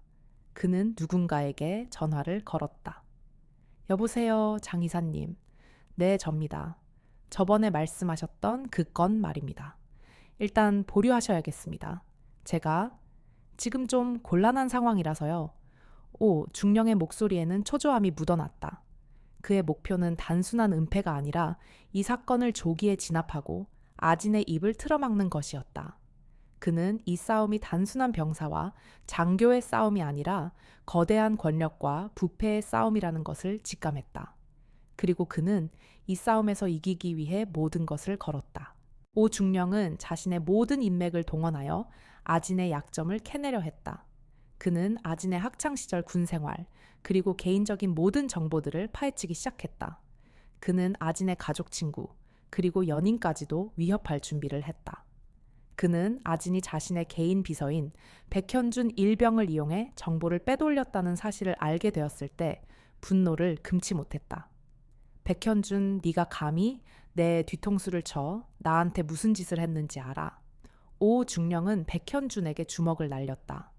백현준은 바닥에 쓰러졌고 오중령은 그의 휴대폰을 짓밟았다. 오중령의 폭행은 단순한 분노 표출이 아니었다. 그것은 그의 마지막 발악이었다. 그는 이제 이 싸움에서 질 수도 있다는 공포를 느끼기 시작했다. 오중령은 아진이 자신을 향한 복수를 계획하고 있다는 것을 알았다. 그리고 그는 이 싸움을 이기기 위해선 수단과 방법을 가리지 않아야 한다고 생각했다. 그는 자신의 모든 인맥을 동원하여 아진의 약점을 캐내려 했다. 그는 아진의 학창시절 군생활, 그리고 개인적인 모든 정보들을 파헤치기 시작했다. 그는 아진의 가족 친구, 그리고 연인까지도 위협할 준비를 했다. 오 중령은 이 싸움에서 반드시 승리할 것이라고 다짐했다. 그러나 그가 모르는 것이 있었다. 아진의 계획은 그가 상상하는 것보다 훨씬 더 치밀하고 거대했다. 그녀는 그가 무엇을 할지 이미 예측하고 있었다. 아진은 오 중령의 행동을 예상하고 있었다. 그녀는 그가 자신의 비리를 덮기 위해 수단과 방법을 가리지 않을 것이라는 것을 잘 알고 있었다. 그녀는 오 중령의 행동을 역이용하여 그를 궁지로 몰아넣을 계획을 세웠다. 아진은 먼저 자신의 동생 서우에게 연락했다. 서우야, 오 중령이 너를 찾아갈지도 몰라. 네가 아는 모든 것을 말하라고 협박할 수도 있어. 하지만 절대로 흔들리지 마. 누나만 믿어. 서우는 누나의 목소리에서 느껴지는 강한 의지에 안도했다. 네, 누나. 저 괜찮아요. 아진은 서우에게 새로운 휴대폰을 주었다. 그 휴대폰은 도청 장치가 설치되어 있었다. 아진은 오 중령이 서우에게 어떤 말을 할지, 그리고 그가 어떤 계획을 세우고 있는지 모든 것을 기록할 계획이었다. 아진은 서우에게 말했다. 오 중령이 너에게 접근하면 네가 알고 있는 모든 것을 말해. 네가 당했던 가혹행위, 강민석의 악행, 그리고 오 중령이 박 중대장에게 했던 말들까지 모든 것을 말해. 서우는 망설였다. 하지만 누나, 그게 위험하지 않을까요? 괜찮아. 누나는 이미 모든 것을 예측하고 있어. 이 모든 것은 누나의 계획의 일부야. 너는 그냥 누나가 시키는 대로만 해. 알겠지? 서우는 누나의 말에 고개를 끄덕였다. 아진은 자신의 계획을 실행에 옮기기 시작했다. 그녀는 오 중령이 자신의 비리를 덮기 위해 어떤 행동을 할지, 그리고 그가 어떤 사람들을 이용할지 모든 것을 예상하고 있었다. 그녀는 오 중령의 행동을 역이용하여 그를 궁지로 몰아넣을 계획을 세웠다. 그녀는 오 중령이 자신의 비리를 덮기 위해 어떤 행동을 할지, 그리고 그가 어떤 사람들을 이용할지 모든 것을 예상하고 있었다. 그녀는 오 중령의 행동을 역이용하여 그를 궁지로 몰아넣을 계획을 세웠다. 그녀는 오 중령이 자신의 비리를 덮기 위해 어떤 행동을 할지, 그리고 그가 어떤 사람들을 이용할지 모든 것을 예상하고 있었다. 그녀는 오 중령의 행동을 역이용하여 그를 궁지로 몰아넣을 계획을 세웠다. 그녀는 오 중령이 자신의 비리를 덮기 위해 어떤 행동을 할지, 그리고 그가 어떤 사람들을 이용할지 모든 것을 예상하고 있었다. 아진은 오 중령의 행동을 예상하고 있었다. 그녀는 그가 자신의 비리를 덮기 위해 수단과 방법을 가리지 않을 것이라는 것을 잘 알고 있었다. 그녀는 오 중령의 행동을 역이용하여 그를 궁지로 몰아넣을 계획을 세웠다. 그녀는 오 중령이 자신의 비리를 덮기 위해 어떤 행동을 할지, 그리고 그가 어떤 사람들을 이용할지 모든 것을 예상하고 있었다. 오태식 중령은 아진이 자신을 향한 복수를 계획하고 있다는 것을 알았지만 그는 아진의 진짜 정체를 알지 못했다. 그는 아진을 단순히 국방부 인권감찰단 소령구로만 생각했다. 그는 아진이 과거에 어떤 일을 겪었고 그녀의 능력이 어느 정도인지 전혀 알지 못했다. 그의 머릿속에는 오직 하나, 자신의 진급과 관련된 중요한 프로젝트가 있었다. 그는 최근 부대 인근 부지를 매각하려는 건설사들과 은밀한 접촉을 하고 있었다. 그들이 추진하는 사업은 오 중령의 진급에 막대한 영향을 미칠 수 있는 중요한 사안이었다. 이 가혹 행위 사건이 커지면 그의 모든 계획이 물거품이 될 수도 있었다. 오 중령은 자신의 모든 인맥을 동원하여 아진의 약점을 캐내려 했다. 그는 아진의 학창시절 군 생활, 그리고 개인적인 모든 정보들을 파헤치기 시작했다. 그는 아진의 가족 친구, 그리고 연인까지도 위협할 준비를 했다. 그는 아진이 자신의 개인 비서인 백현준 일병을 이용해 정보를 빼돌렸다는 사실을 알게 되었을 때 분노를 금치 못했다. 백현준, 네가 감히 내 뒤통수를 쳐 나한테 무슨 짓을 했는지 알아. 오 중령은 백현준에게 주먹을 날렸다. 백현준은 바닥에 쓰러졌고 오 중령은 그의 휴대폰을 짓밟았다. 오 중령의 폭행은 단순한 분노 표출이 아니었다. 그것은 그의 마지막 발악이었다. 그는 이제 이 싸움에서 질 수도 있다는 공포를 느끼기 시작했다. 오중령은 아진이 자신을 향한 복수를 계획하고 있다는 것을 알았다. 그리고 그는 이 싸움을 이기기 위해선 수단과 방법을 가리지 않아야 한다고 생각했다. 그는 자신의 모든 인맥을 동원하여 아진의 약점을 캐내려 했다. 그는 아진의 학창시절 군 생활, 그리고 개인적인 모든 정보들을 파헤치기 시작했다. 그는 아진의 가족 친구, 그리고 연인까지도 위협할 준비를 했다. 오중령은 이 싸움에서 반드시 승리할 것이라고 다짐했다. 그러나 그가 모르는 것이 있었다. 아진의 계획은 그가 상상하는 것보다 훨씬 더 치밀하고 거대했다. 그녀는 그가 무엇을 할지 이미 예측하고 있었다. 아진은 오중령의 행동을 예상하고 있었다. 그녀는 그가 자신의 비리를 덮기 위해 수단과 방법을 가리지 않을 것이라는 것을 잘 알고 있었다. 그녀는 오중령의 행동을 역이용하여 그를 궁지로 몰아넣을 계획을 세웠다. 아진은 먼저 자신의 동생 서우에게 연락했다. 서우야, 오중령이 너를 찾아갈지도 몰라. 네가 아는 모든 것을 말하라고 협박할 수도 있어. 하지만 절대로 흔들리지 마. 누나만 믿어. 서우는 누나의 목소리에서 느껴지는 강한 의지에 안도했다. 네, 누나. 저 괜찮아요. 아진은 서우에게 새로운 휴대폰을 주었다. 그 휴대폰은 도청 장치가 설치되어 있었다. 아진은 오중령이 서우에게 어떤 말을 할지, 그리고 그가 어떤 계획을 세우고 있는지 모든 것을 기록할 계획이었다. 아진은 서우에게 말했다. 오중령이 너에게 접근하면 네가 알고 있는 모든 것을 말해. 네가 당했던 가혹행위 강민석의 악행, 그리고 오중령이 박중대장에게 했던 말들까지 모든 것을 말해. 서우는 망설였다. 하지만 누나, 그게 위험하지 않을까요? 괜찮아. 누나는 이미 모든 것을 예측하고 있어. 이 모든 것은 누나의 계획의 일부야. 너는 그냥 누나가 시키는 대로만 해. 알겠지? 서우는 누나의 말에 고개를 끄덕였다. 그날 밤 오태식 중령은 서우를 자신의 사무실로 불러들였다. 윤서우 이병. 오중령의 목소리는 차분했지만 그 안에는 섬뜩한 냉기가 서려 있었다. 서우는 침을 꿀꺽 삼키고 오중령의 앞에 섰다. 서우는 누나가 준 휴대폰을 주머니 속에서 꼭 쥐었다. 네가 알고 있는 거 전부 말해. 내 누나가 왜 우리 부대를 감찰하려 하는지, 그리고 너희 가족은 어떤 사람들인지. 솔직하게 말하면 내가 너를 도와주겠다. 오중령은 서우에게 달콤한 말을 속삭였다. 서우는 잠시 망설였다. 하지만 누나의 목소리가 귓가에 울렸다. 누나만 믿어. 서우는 천천히 입을 열었다. 중령님, 저는 잘 모릅니다. 오중령의 얼굴이 굳어졌다. 모른다고. 내 누나가 너를 위해서 이렇게 난리를 치고 있는데 네가 모른다고. 오중령은 서우에게 다가가 그의 어깨를 꽉 잡았다. 똑바로 말해. 내 누나가 혹시 나를 노리는 거 아니야. 내가 뭘 잘못했다고 생각하는 거지. 서우는 침묵했다. 오중령은 서우의 멱살을 잡았다. 내 누나, 대체 정체가 뭐야? 내 삼촌이 사단장이라고 했지. 그래서 네가 이렇게 나대는 거야. 네 누나가 나한테 뭘 하려는 거지. 서우의 눈에서는 눈물이 흘렀다. 제발 저를 괴롭히지 말아 주십시오. 오중령은 서우를 밀쳐냈다. 이봐, 지금 누가 누구를 괴롭혀 난 너를 도와주려는 거야? 내 누나한테 말해. 그냥 조용히 돌아가라고.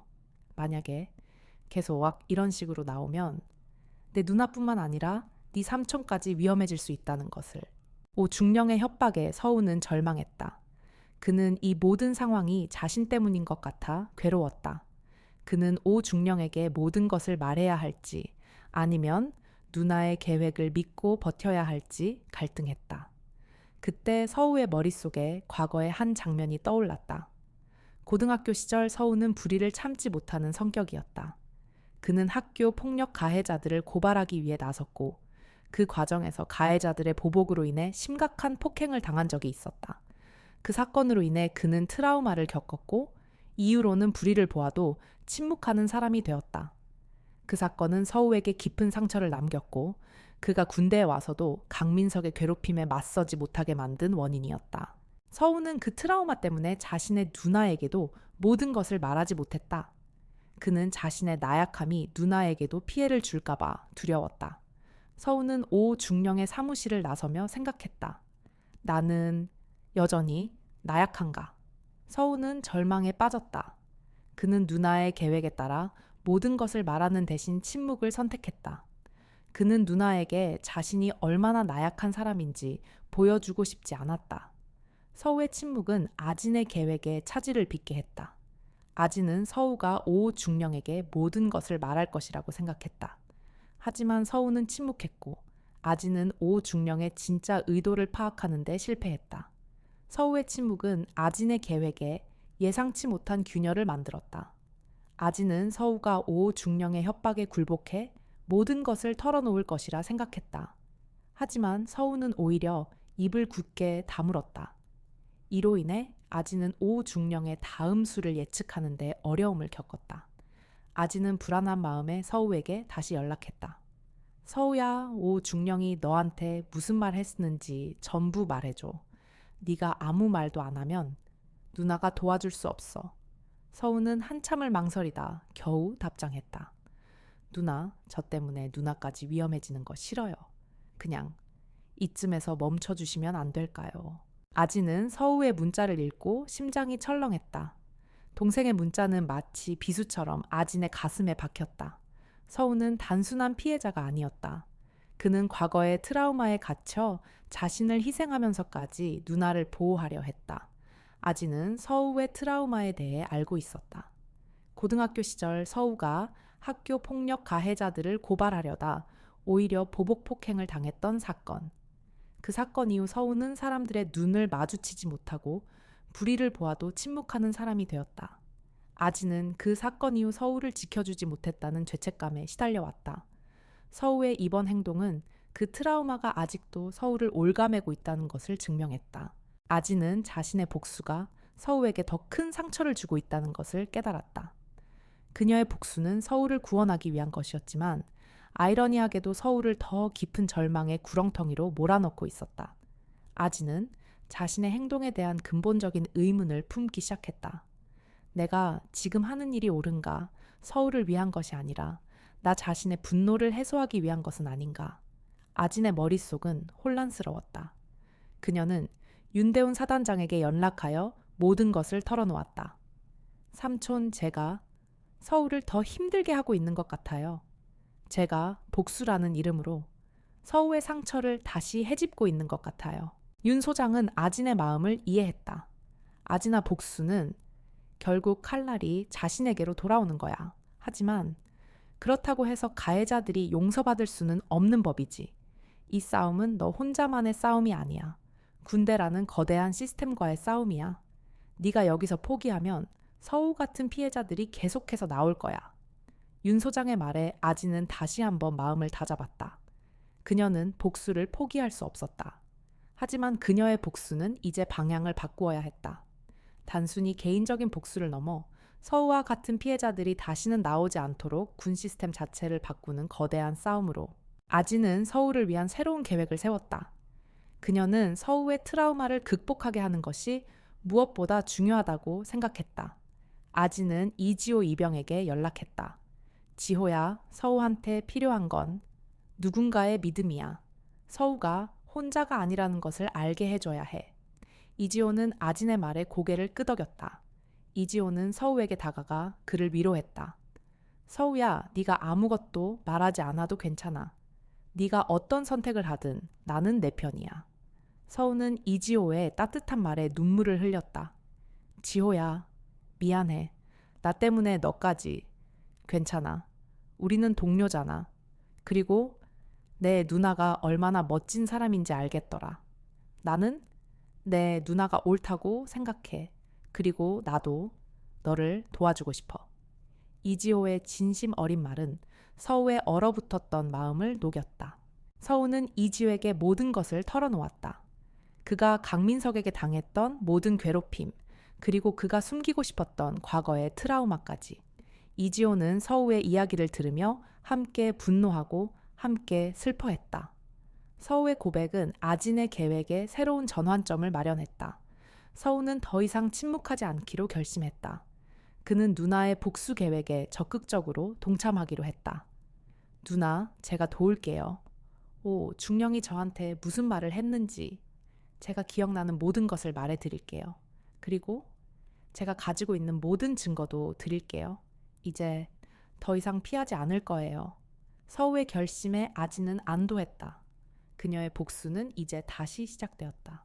아지는 서우에게 오 중령의 행동을 역이용하여 그를 궁지로 몰아넣을 계획을 설명했다. 서우야, 오 중령이 너를 다시 찾아오면 네가 숨기고 싶었던 과거의 트라우마를 이용해 너를 협박할 수도 있어. 하지만 그건 그가 너를 가장 나약하게 만들 수 있는 무기라고 생각하기 때문이야. 너는 이제 더 이상 나약하지 않아. 그에게 당당하게 맞서야 해. 서우는 누나의 말에 고개를 끄덕였다. 그는 이제 더 이상 두려워하지 않았다. 서우의 결심은 아진의 복수 계획에 새로운 추진력을 불어넣었다. 아진은 이제 개인적인 감정을 넘어 거대한 부패의 사슬을 끊어낼 준비를 마쳤다. 그녀는 윤대훈 사단장에게 연락했다. 삼촌, 이제 모든 것을 시작할 때입니다. 제 동생 서우가 오 중령의 비리를 증명할 결정적인 증거를 가지고 있습니다. 윤 소장은 놀랐다. 서우가 어떻게? 아지는 서우가 오 중령의 사무실에서 나눈 대화 내용을 녹음했다는 것을 알렸다. 서우가 녹음한 파일에는 오 중령이 자신의 비리를 덮기 위해 서우를 협박하는 내용이 고스란히 담겨 있었다. 아지는 이 증거를 이용하여 오 중령을 궁지에 몰아넣을 계획을 세웠다. 그녀는 더 이상 언론이나 여론의 힘을 빌리지 않았다. 그녀의 복수는 이제 법과 시스템의 힘을 이용하는 것이었다. 아지는 국방부 인권감찰단의 정식 절차를 밟아 오 중령의 비리 혐의를 추가로 고발했다. 그녀는 그동안 수집했던 모든 증거들을 한데 모아 오태식 중령의 비리 및 가혹행위 은폐 보고서라는 제목의 문서를 작성했다. 이 보고서에는 건설사와의 불법 거래 뇌물수수 그리고 가혹행위 은폐 시도 등 오 중령의 모든 죄목이 상세하게 기록되어 있었다. 아지는 이 보고서를 윤대훈 사단장에게 직접 전달했다. 윤 소장은 보고서를 읽으며 얼굴이 점점 굳어졌다. 이 자식이 이 정도일 줄은 몰랐군. 정말 대단한 녀석이야. 윤 소장은 아진이 수집한 증거의 양과 질에 감탄했다. 그는 오 중령이 저지른 범죄의 심각성을 깨달았다. 단순한 가혹행위 은폐를 넘어 군인의 명예를 더럽힌 심각한 부패 행위였다.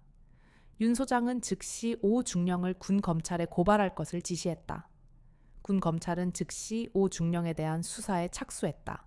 한편 오 중령은 아진의 방역에 당황했다. 그는 아진이 단순히 자신을 언론에 제보하는 선에서 그칠 것이라 생각했다. 하지만 아진의 공격은 예상보다 훨씬 더 치명적이었다. 군 검찰의 수사가 시작되자 오 중령은 자신이 모든 것을 잃게 될 것이라는 것을 직감했다.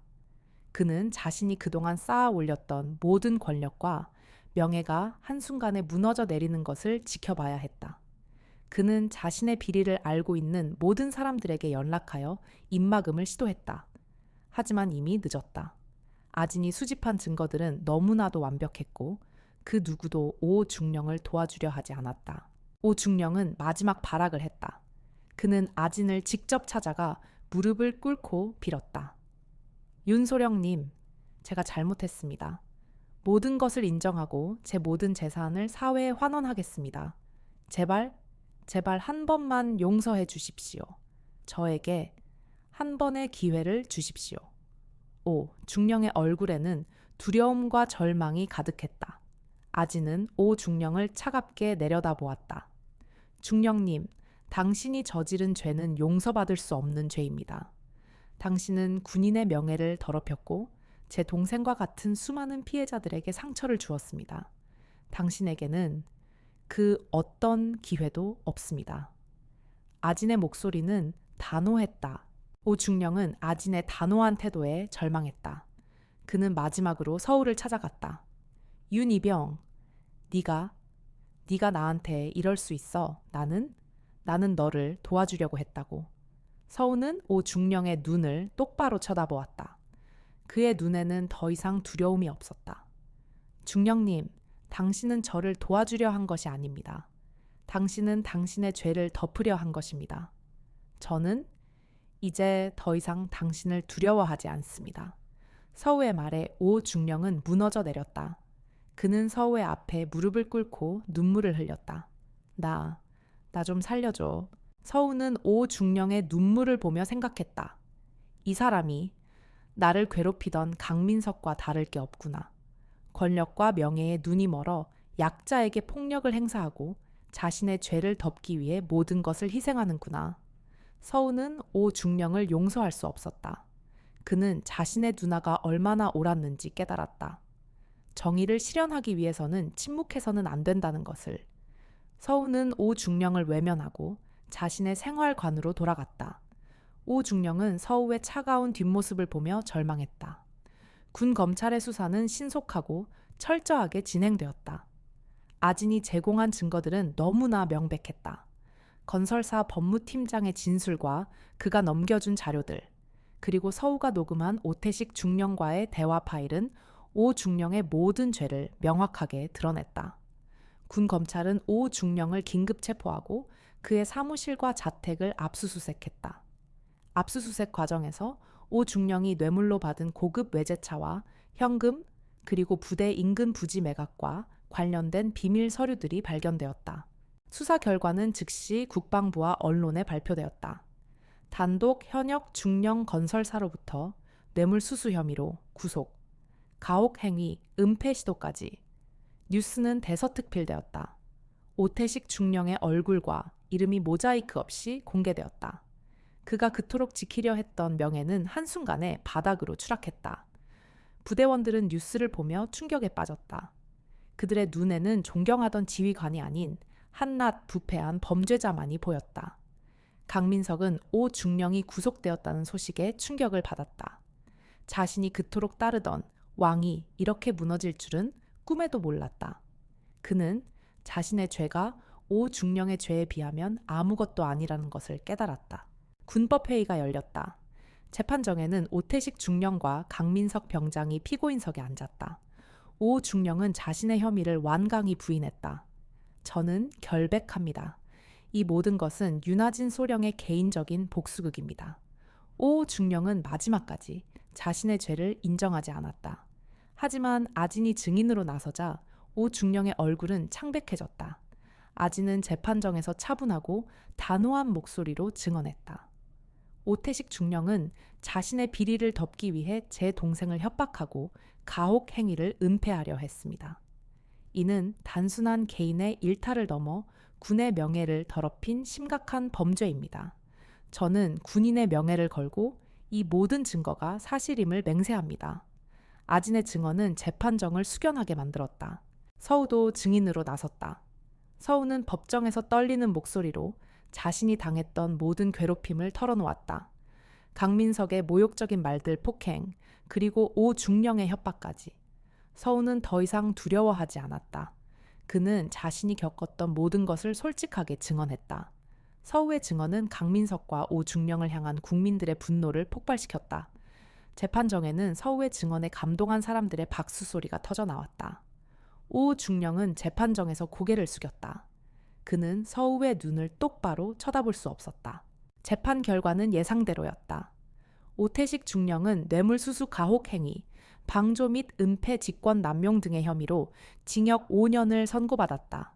그는 그동안 쌓아 올렸던 모든 것을 잃었다. 강민석 병장은 가혹행위 폭행 모욕 등의 혐의로 징역 1년 6개월을 선고받았다. 오태식의 부패를 방조했던 박준수 중대장도 보직 해임과 함께 징계 처분을 받았다. 모든 가해자들은 그들이 저지른 죄에 대한 대가를 치렀다. 이 모든 과정을 지켜본 아지는 아무 말도 하지 않았다. 그녀의 얼굴에는 승리의 기쁨도 복수의 쾌감도 없었다. 오직 공허함만이 남아있었다. 그녀는 자신의 복수가 성공했음을 알았지만 그로 인해 잃어버린 것들도 많았다. 그녀는 복수라는 이름으로 너무나 많은 것을 희생했다. 그녀는 복수가 끝난 후 자신이 무엇을 해야 할지 알 수 없었다. 그녀는 복수가 삶의 목표가 되었던 지난 몇 달간의 시간들이 허무하게 느껴졌다. 아지는 서우를 찾아갔다. 서우는 법정에서 증언을 마치고 돌아와 있었다. 서우의 얼굴은 이전보다 훨씬 밝아져 있었다. 누나, 정말 고마워요. 서우가 진심으로 말했다. 아지는 서우의 머리를 쓰다듬었다. 이제 다 끝났어. 이제 더 이상 걱정하지 마. 아지는 서우에게 말했다. 서우야, 이제 너는 나약한 사람이 아니야. 너는 용기를 냈고 진실을 말했어. 너는 이제 진짜 군인이 된 거야. 서우는 누나의 말에 눈물을 흘렸다. 그는 그동안 자신이 얼마나 나약했는지, 그리고 얼마나 많은 것을 숨겨왔는지 깨달았다. 그는 누나의 도움으로 자신의 상처를 극복하고 새로운 사람이 될 수 있었다. 서우는 누나의 손을 잡았다. 누나, 저도 누나처럼 되고 싶어요. 약한 사람들을 지켜줄 수 있는 그런 사람이 되고 싶어요. 아지는 서우의 말에 미소를 지었다. 그녀의 복수는 끝났지만 서우는 이제 새로운 삶을 시작할 수 있었다. 군 검찰의 수사 결과가 발표된 후 부대 전체는 완전히 바뀌었다. 오태식 중령과 강민석 병장이 사라진 자리에 새로운 중대장과 병장들이 부임했다. 새로운 중대장 김상훈 대위는 부임 첫날 전체 집합을 실시했다. 오늘부로 우리 부대는 완전히 달라질 것입니다. 첫째, 매주 익명 신고함을 운영합니다. 둘째, 모든 부대원은 월 1회 상담관과 면담합니다. 셋째, 가혹행위 신고 시 즉시 조사하고 보호 조치를 취합니다. 넷째, 인권 교육을 매주 실시합니다. 다섯째, 면회객에 대한 예의를 철저히 지켜야 합니다. 김 중대장은 단호하게 말했다. 이런 일이 다시 발생하면 가해자는 물론 이를 방조한 사람까지 모두 처벌받을 것입니다. 나는 내가 아는 한 이 부대에서 그런 일이 다시는 벌어지지 않도록 할 것입니다. 새로운 시스템이 도입되면서 부대 분위기는 확연히 달라졌다. 선후임 간의 대화가 늘어났고 서로를 존중하는 문화가 자리 잡기 시작했다. 특히 서우는 이런 변화의 중심에 서게 되었다. 본인의 경험을 바탕으로 후임들을 세심하게 챙겼다. 그는 이전의 나약하고 위축된 모습 대신 자신감 넘치고 당당한 모습으로 변해 있었다. 서우는 면회 시간마다 아진에게 자신의 이야기를 들려주었다. 누나, 새로 오신 중대장님이 정말 좋으세요. 이제는 후임들이 저를 믿고 따라줘요. 서우의 말에 아진은 미소를 지었다. 다행이다. 진짜 멋진 선임이 됐구나. 누나 덕분이에요. 누나가 아니었으면 전 계속 참았을 거예요. 아니야, 내 노력이야. 아지는 복수가 끝난 후에도 허무함을 느꼈다. 그녀는 자신이 그동안 복수라는 이름으로 너무나 많은 것을 희생했다는 것을 깨달았다. 그녀는 복수가 끝난 후 자신이 무엇을 해야 할지 알 수 없었다. 그녀는 복수가 삶의 목표가 되었던 지난 몇 달간의 시간들이 허무하게 느껴졌다. 아지는 복수라는 이름으로 너무나 많은 것을 희생했다. 그녀는 복수가 끝난 후 자신이 무엇을 해야 할지 알 수 없었다. 그녀는 복수가 삶의 목표가 되었던 지난 몇 달간의 시간들이 허무하게 느껴졌다.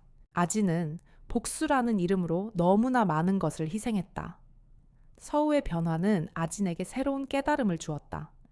그녀는 복수가 끝난 후에도 허무함을 느꼈지만 서우가 자신의 상처를 극복하고 새로운 사람이 되는 것을 보며 자신의 복수가 헛되지 않았다는 것을 깨달았다.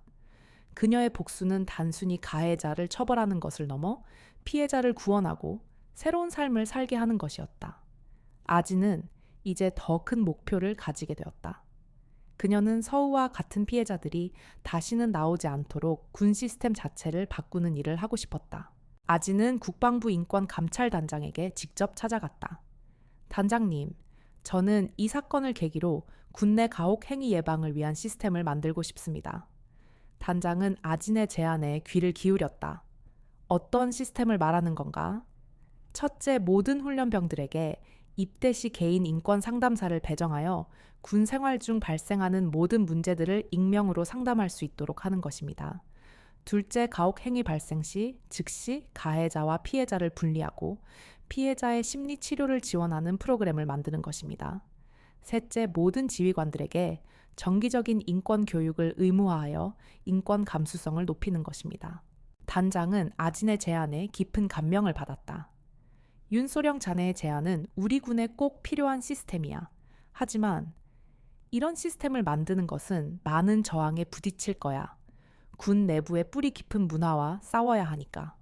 아진은 단호하게 말했다. 단장님, 저는 싸울 준비가 되어 있습니다. 제 동생 서울을 위해서, 그리고 이 땅에 모든 아들을 둔 부모들을 위해서 저는 반드시 이 시스템을 만들어낼 것입니다. 단장은 아진의 눈에서 707 특전사 시절의 불꽃을 보았다. 그는 아진의 제안을 승인하고 아진에게 이 프로젝트의 총책임자 자리를 맡겼다. 아진은 군 인권보호 시스템 구축 프로젝트의 총책임자가 되어 자신의 모든 역량을 쏟아부었다. 그녀는 과거의 경험을 바탕으로 시스템의 허점을 보완하고 군 내부의 저항을 극복하기 위해 노력했다. 그녀는 군 장교들, 병사들, 그리고 시민단체와 함께 머리를 맞대고 토론하며 시스템을 완성해 나갔다. 그녀의 노력은 곧 결실을 맺었다. 군 인권보호 시스템이 공식적으로 도입되었고 모든 부대에 의무적으로 적용되었다. 이 시스템은 가혹 행위 신고율을 대폭 상승시켰고 피해자들을 보호하는 데 큰 역할을 했다. 한편 서우는 전역을 앞두고 있었다. 그는 이제 더 이상 나약한 사람이 아니었다. 그는 후임들에게 존경받는 모범적인 선임이 되었다. 서우는 새로 들어온 후임 이병 강민호가 괴롭힘을 당하고 있다는 것을 알게 되었다. 예전에 서우라면 모른 척 했겠지만 이제는 달랐다. 서우는 강민호에게 다가가 그를 위로했다. 민호야, 괜찮아. 무슨 일 있어? 강민호는 서우의 따뜻한 말에 눈물을 흘렸다. 선임님, 박 병장님이 계속 저를 괴롭혀요. 서우는 강민호의 손을 잡았다. 괜찮아. 내가 해결해 줄게. 이제 더 이상 혼자가 아니야. 서우는 박 병장을 찾아갔다. 박 병장님, 강민호 이병 그만 괴롭혀 주십시오. 박 병장은 서우의 말에 당황했다. 뭐, 네가 뭔데? 저도 예전에 당해봐서 압니다. 얼마나 힘든지. 그런 식으로 하면 안 됩니다. 서우의 목소리에는 진정성이 담겨 있었다. 박 병장은 서우의 진심 어린 말에 뭔가 느낀 것 같았다. 알겠다. 앞으로 조심할게. 그날 이후 박 병장은 강민호를 더 이상 괴롭히지 않았다. 서우는 자신의 행동이 누군가를 도울 수 있다는 것을 깨달았다. 그는 자신이 할 일이 무엇인지 알았다. 약한 사람들을 보호하는 것, 예전에 자신과 같은 사람이 나오지 않도록 하는 것. 그것이 서우가 찾은 진정한 의미여 시간이 흘러 서우는 전역을 한 달 앞두고 있었다. 그의 군 생활은 이제 희망과 자신감으로 가득 차 있었다. 토요일 면회 시간, 서우는 아진과 마주 앉아 밝게 웃었다. 누나, 저 제대까지 한 달 남았어요. 벌써 시간이 이렇게 빨리 갈 줄 몰랐어요. 아진은 서우의 밝아진 얼굴을 보며 진심으로 기뻐했다. 정말 빠르네. 아쉬워. 한편으로는 아쉽기도 해요. 좋은 동료들을 만났거든요. 그리고 이제는 후임들이 저를 믿고 따라줘요. 서우의 표정에는 자부심이 가득했다. 자랑스럽다. 진짜 멋진 선임이 됐구나. 아진이 진심으로 말했다. 누나 덕분이에요? 아니야. 내 노력이야. 아진은 서우의 변화를 보며 자신의 복수가 헛되지 않았음을 다시 한번 확인했다. 그녀의 복수는 단순히 가해자를 처벌하는 것에 그치지 않았다. 그것은 한 사람의 삶을 구원하고 그 사람이 다시 다른 사람을 구원하는 선순환의 시작이었다. 아진은 자신의 삶의 의미를 찾은 것 같았다. 그녀는 이제 더 이상 공허함을 느끼지 않았다. 그녀는 자신의 복수가 세상을 바꿀 수 있다는 것을 깨달았다. 그녀는 복수라는 이름으로 너무나 많은 것을 희생했지만 그 희생은 결코 헛되지 않았다. 아진은 서우에게 물었다. 서우야, 제대하면 뭐 할 거야? 사회복지사가 되고 싶어요. 왜냐하면 이번 일을 겪으면서 약한 사람들을 도와주고 싶다는 생각이 들었어요. 아진은 서우의 말에 미소 지었다. 좋은 생각이다. 누나는 계속 군인할 거죠. 응. 이런 일들이 더 이상 생기지 않도록. 아진의 눈에는 결의가 담겨 있었다. 부대를 나서며 아진은 생각했다. 할아버지 서우가 정말 멋진 남자로 자랐어요. 그리고 저는 할아버지가 말씀하신 군인의 명예를 지켰어요. 이제 서우도 진정한 군인으로 성장할 거예요. 6개월 후 서우는 모범 선임이 되어 있었다. 새로 들어온 후임들을 친형처럼 챙겼다. 하지만 그 변화는 하루아침에 이루어진 것이 아니었다. 처음에는 여전히 무서웠다. 강민석이 없어졌지만 트라우마는 남아 있었기 때문이다.